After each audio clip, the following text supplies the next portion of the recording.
Good morning, everybody. Welcome to the Gospel of Two Wheels. I gotta fix this camera. It is aiming the wrong way. 1 second. Oh, there we go. Oh, that was kind of funny. Oh, sorry, we are late. It is craziness in my life right now. Scott Copeland, 5280 James, Kenneth Keller, Big Lunch. Big Lunch, I like that. I'm not sure who you are, but I like the fact that your YouTube handle is Big Lunch. That's awesome. Yeah, it's good to be here, guys. Sorry we didn't have the announcement about this up earlier, so we might miss some people. I know, slacking on the thumbnails. Got to quit that workout routine. 100%, dude. Sticking with the workout routine, but yeah, the thumbnail. Yeah. Anyway, this morning, a little bit slacking. Hello, Dirt. What's happening, Jared? Smiley Hanson, Moto Creek. My dad, Scott Spradling. Good to see you guys out here. J-Lo coming in from Tennessee. Dave Brayman, Mark Payne. It is great to see you guys all here. Make sure you're hitting the thumbs up. If you're watching, it does make a big difference. Let's see. Hang on. I'm fixing some stuff because I'm late. There's my mom, Suzanne. I love you. Everybody say hi to my mom, or she'll come and find you and beat you senseless. Trust me. I'm just saying. I've seen it happen. Yeah, it's great to be here, guys. It's great to be alive on a beautiful day. It's finally cooling off in western Colorado. Man, did we have some freaking gnarly hot weather for a while, but it is finally getting cooler, and it's really nice.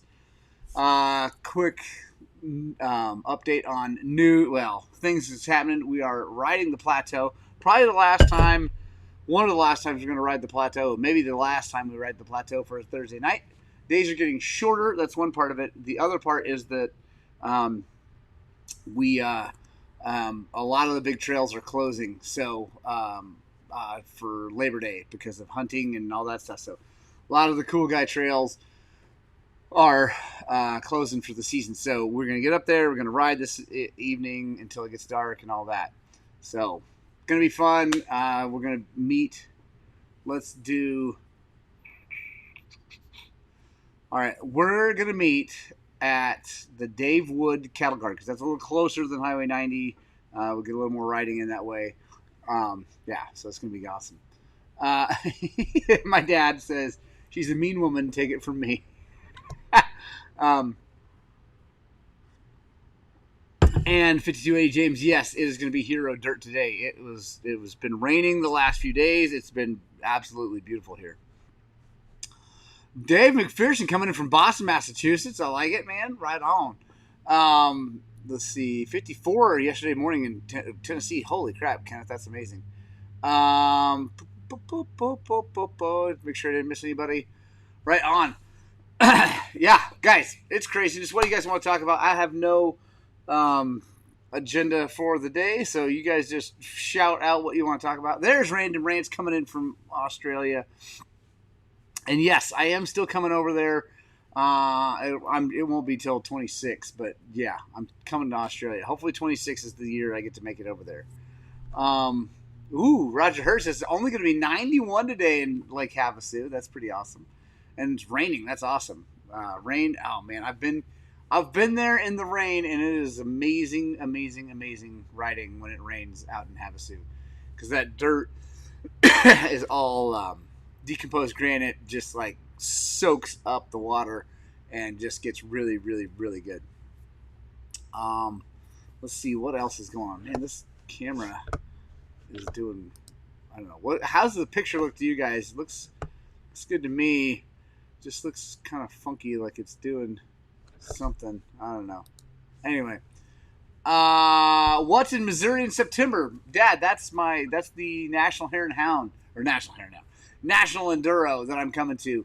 That's why my dad's asking that, because first of all, my dad does not spend as much time online as I do, so he's not up to date with all the other stuff because he's a busy man practicing law. Richard Noble, what's happening? So it is a National Enduro in St. Joe's State Park, St. Joseph. Anyway, just south of St. Louis is the Lead Belt National Enduro. And yeah, I'm excited. It's on my actual birthday, so I'm going to be going down there and racing and having a good time. Pick looks good. Okay, good. It's just weird. It's like this. Whoa, that thing right there looks like super crystal clear, but that's kind of fuzzy. It's like it's doing a different focus, but I don't know. Looks good. So yeah, National Enduro is there in September. So that's why the Death March happened last weekend. Let's talk about the Death March. That'll be good. Death March was epic. It was a little easier than years past because we didn't do it. It wasn't as long, but it was definitely freaking hard.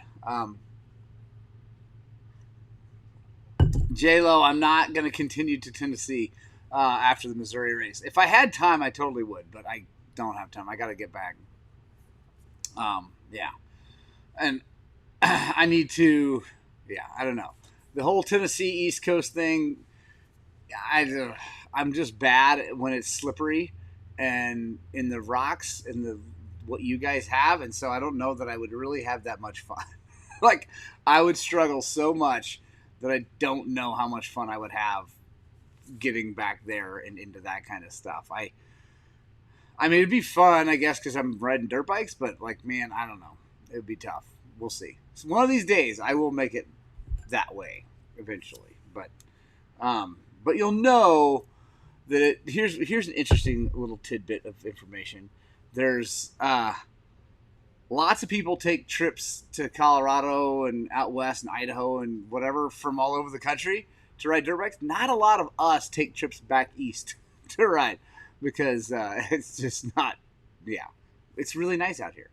JH2, have you done 5 miles of hell in Utah? Yes, many times. It's awesome.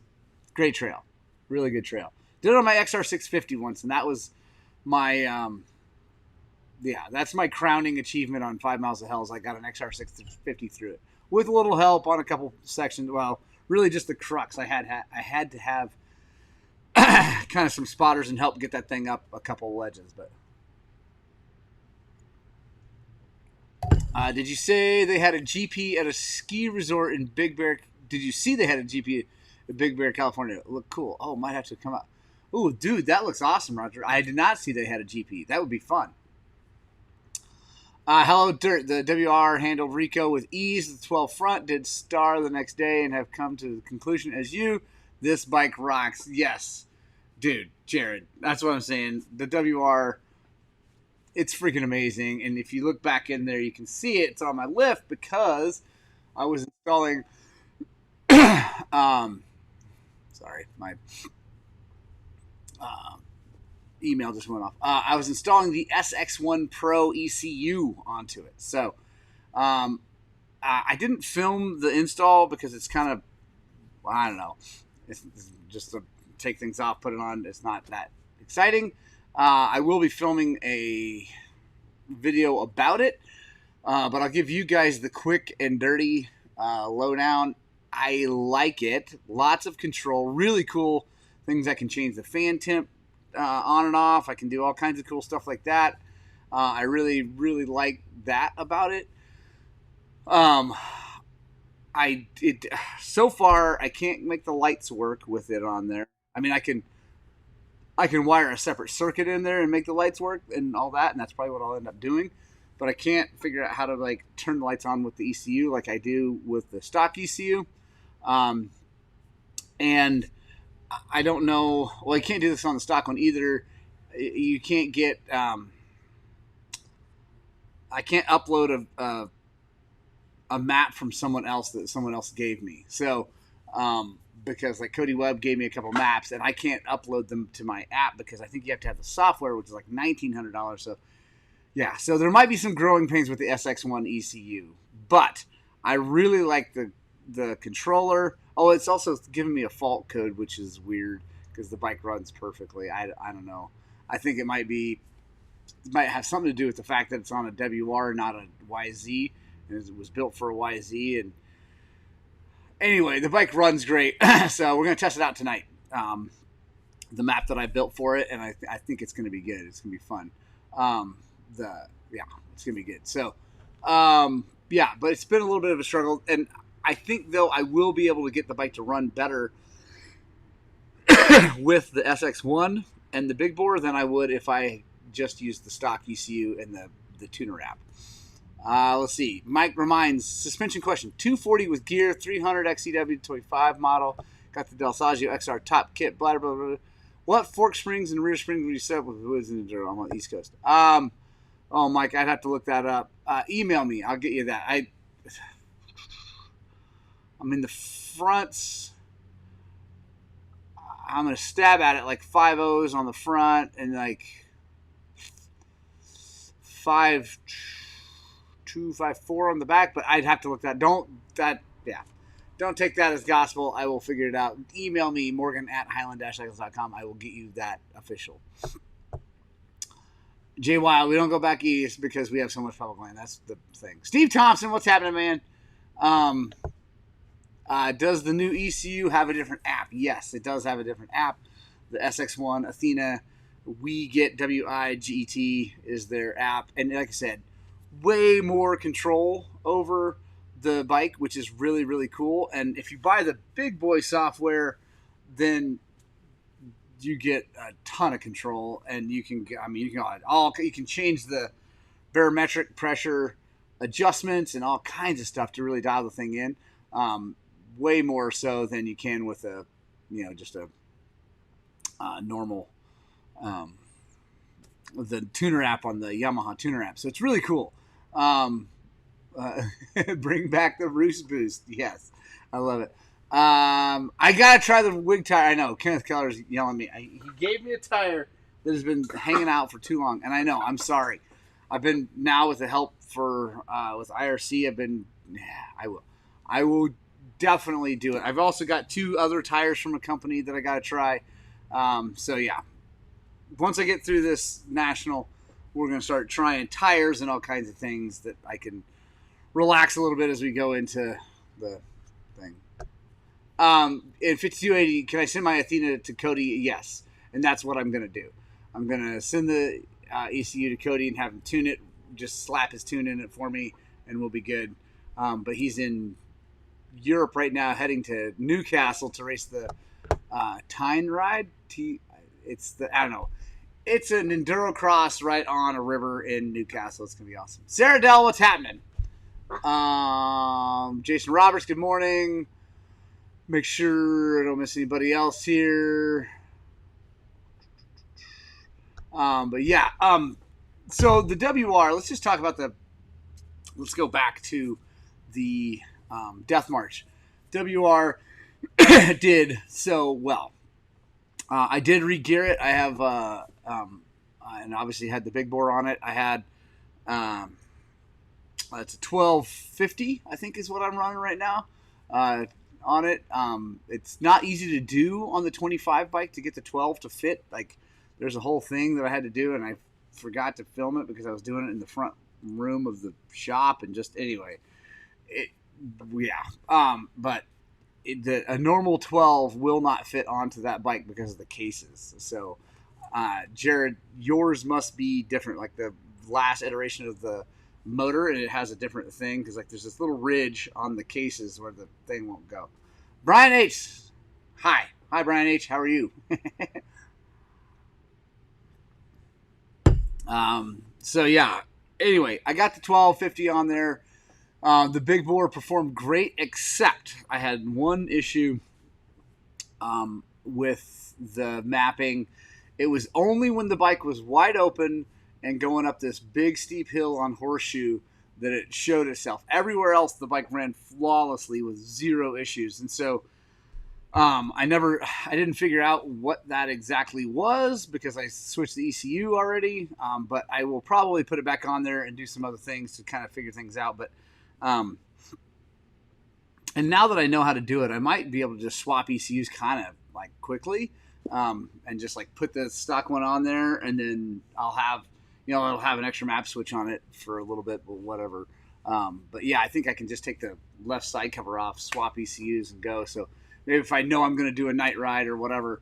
But I do want to. So Hello Dirt 12.2 is easy to put on. It's not easy on the new bike because you are on the 24, and that is the last iteration of that engine, and there's something different. But I got it good. Uh, so anyway, the bike acted up going up this hill. It was like boo, boo, boo, boo, boo, and it was very computery feeling. Like now that I like rewound it in my head, because like it would like get to a certain thing and then start to cut out, and then and like it was like either there's too much, um, there's either too much gas, which I think that's maybe the case, that there's just too much gas at wide open because I richened everything up on the map to make it work, or there's not enough gas. I don't know, but I got to figure that out. But I ran the SX1 ECU up in, I mean, just down the road and stuff, but I ran it right to the rev limiter, no problem yesterday. So we'll see. I'm gonna get it out, try it up on some big hills, and we'll see what happens. Let's see. Steve Thompson. I forgot to turn the gas on the beta. It started revving super high RPMs. Yeah, the push button would shut her down. So wouldn't shut her down, I guess. So what would cause this? So yeah, Steve, what causes that is what we call dieseling on a two-stroke. If you get a two-stroke to start running away like that did because you didn't turn the gas on, it got lean.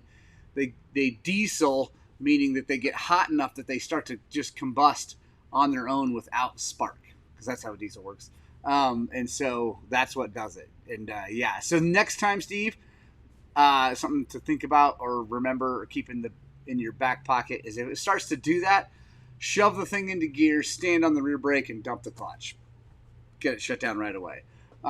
Because yeah, the spark plug, they'll run, if they run like that for too long, obviously you cause lots of damage. It'll mess the motor up, seize things, and do all kinds of bad stuff. So, yeah, it's one of those things, like, if you ride them long enough and you have that happen enough, you start to learn that you get the thing in gear, stand on the rear brake, and dump the clutch, and it'll just kill it. But that's what happens. As it gets hot, it'll develop a little hot thing, and it'll just basically run on its own without any spark. Let's see. What else? I'll make sure I don't miss anything. Anyway, looks like you're drinking from a spray paint can, bro. I don't know what you... We be chroming, yo? I don't know what you're talking about.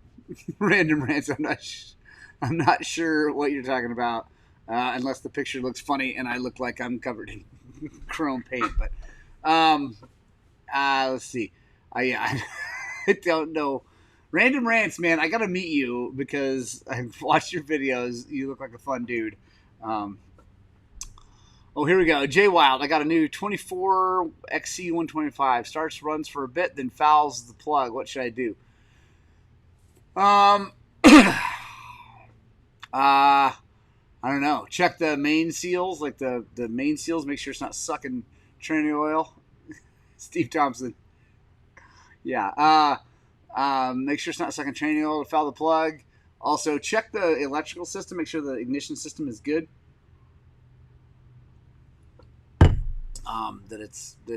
That's all good. That, like, it's not warming up and fouling plug.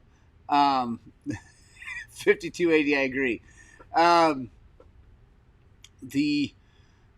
not sure. That's a tough one because a 24 is fuel injected, so I'm not sure. Bjork off-road on Key and PWK cars. If the air screw needs to be more than 2.5 turns out, you should drop the pilot size. Correct? Yes, that is correct. Yeah, when you start getting to the 2.5, 3 range to make it right, then you need to change. You need to go down on the pilot. Same with the other way. If you have to be like a half or like closed for the thing to run right, you should go up on the pilot circuit. Because the air screw, quick little lesson for everybody on two-stroke carburetor, especially a Key and PWK. The idle circuit screw is an air screw, meaning it meters air, not fuel. And so if you have to come out, you're leaning it out. So if you have to come that far out, you should just drop the pilot. Same thing on the way back in. Although I have to say, I always kind of liked my YZs and my KTMs with the PWK.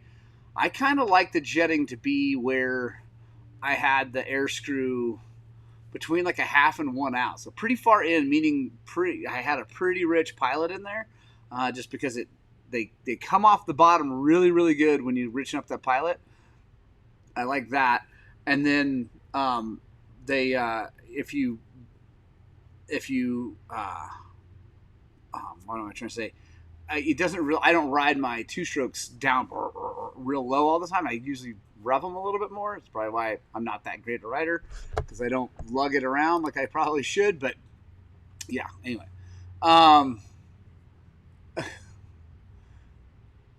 Oh, there we go. Random Ranch 2 seconds. I got Mad Max Fear. There we go. I get it. Now I get it. Todd Colvin. Yes, I'm going to MX Nations, and I know you are too. Let's see. Got my sticker this week, bud. You keeping my new bike nice and cozy at night? Yes, Moto Creek. It's all cozied up in my garage. Actually, I got to shoot another kind of the last video with it here real soon. Kind of like the final review of it, and then obviously talk about giving it away and all that stuff. But yes, it's all happy. Big Lunch. Do you have any videos on servicing MX Tech Lucky kits? I do not. Seals and oil change, particularly oil level or amount. I don't. Big Lunch. They're pretty well. They're pretty straightforward how to do. I think the Lucky kits, we've done a few here. I think mostly Zach has done them. I'm trying to think if I've done any. I don't think I have actually ever done them, but they're pretty straightforward. Zach Farcash, how's it going, man? Yeah. Oh wait, so here we go. Back to the Death March. So Horseshoe Creek, other than the big hill climb when I had it wide open and it acted up, again, mapping wise, because when I came back down, I got up the hill the second try, even with it running kind of crappy, and with some help from my buddy Foxy Bibbs at the very top. But I got up there. It was just confusing. And just wondering, what's going on. I don't know. That's weird because it started when I got to the top, started in idle and rev fine, sitting there in neutral and whatever. So I was like, that's weird. So I'm like, I got to try something. So I had a different map in the bike, the leaner map, my second map. So I'm like, I'm going to go to the bottom. So I went back down to the bottom, put it in the other map, and ran up, and it ran way better. It wasn't perfect, but it ran way better up that hill. So, it was great. So I think it's just the mapping. I think the other one is just too rich. So, where's Mad Max ever bring back the token? Dude, 100%. Original Mad Max, only Mad Max to watch. Maybe Thunderdome because of Tina Turner. Kenneth Keller, I have not heard from Suresh. I did not know bad things happening in Nepal. Bad things. Adventure Eric, thanks. Looking strong. I'm feeling strong. Today, I'm a little bit tired and a little bit worn down today. Update on the Fit at 50 things if you guys are paying attention. I'm a little beat up and just kind of worn down from working out pretty hard. Like I've been going pretty hard. And life, I've been going pretty hard. I haven't been getting enough sleep. I've been editing these videos and stuff like that. But in general, I feel good. But this weekend, I'm going to probably be taking it pretty easy. I am riding with one of my buddies from Nepal. Well, he's from here, but he was in Nepal with us this weekend. I'm excited about that. And Who's Islander? Yeah, says set the air gap at 110. That's always a good idea on most bikes. If you can check the air gap, like if that's a thing that you can check, because like the twin chamber cartridge, you can't do that. But if you can check the air gap, 110 is always a good way to go. Zach Farcash loving the moose balls, awesome. By the way, I'm loving the new moon balls a lot. The new Lunar 2.0 moose balls are good. They're really right now. They feel no different than a normal set of moose balls because that's the point, right? They're identical squish, identical size, all that stuff. We're just going to see how they do without lubing them. But so far they're great. Floods, landslides, crazy weather. That's pretty normal for Nepal this time of year. I mean, that place, the monsoons are crazy. But I'll check in with Suresh. I've seen a few of his things. He's been out doing things, but that is Nepal in the monsoon season. Let's see. Okay, Justin Callahan. If I'm between fork spring sizes, is it okay to run one heavier spring one side and one side? Yes, absolutely, Justin. That is something no one talks about, and a couple of reasons they don't talk about it. One is most people just pick one or the other and go, on one side a little bit, excuse me, more spring or a little bit less spring. So like, it's not that big a deal to just choose one and go with it. But yeah, like if you want the thing to be absolutely perfect on spring rate and like all that, then yes, 100% go one size on one side, one size on the other side, and you'll be right in the middle. So yeah, that works just fine. And it will not cause the bike to do any weird things right or left because everything's tied together with the axle and the triple clamps. That's how Cannondale could get away with having one fork on the bike, is make that stiff enough on the bottom, it's just fine. So, yeah, you can definitely do that. On the road, looking forward to riding in the mountains, right on F3 Fab. And one thing I would say on spring race like that, for me, so this is just my personal preference. My personal preference is if I have to choose, I like to go up a spring. I like to have a little more spring and a little less valving than the other way around. I find that is less harsh, especially when you're getting deep into the thing. So that's just me personally. Because obviously if you have to buy 2 sets of springs, that's double the money in springs. So whatever. Not that big a deal. They're not terribly expensive, but so yeah, there we go. Let's see what else. I think that's going to be it, guys, because it's 8 o'clock and I have got to edit the video that you guys are going to see tomorrow morning for the daily vlog. So thank you guys for joining me. It's been fun. I know it was kind of short and kind of crazy starting late, but I love you guys so much. Thank you for joining me on these Gospel of Two Wheels. It really does mean a lot that you're here.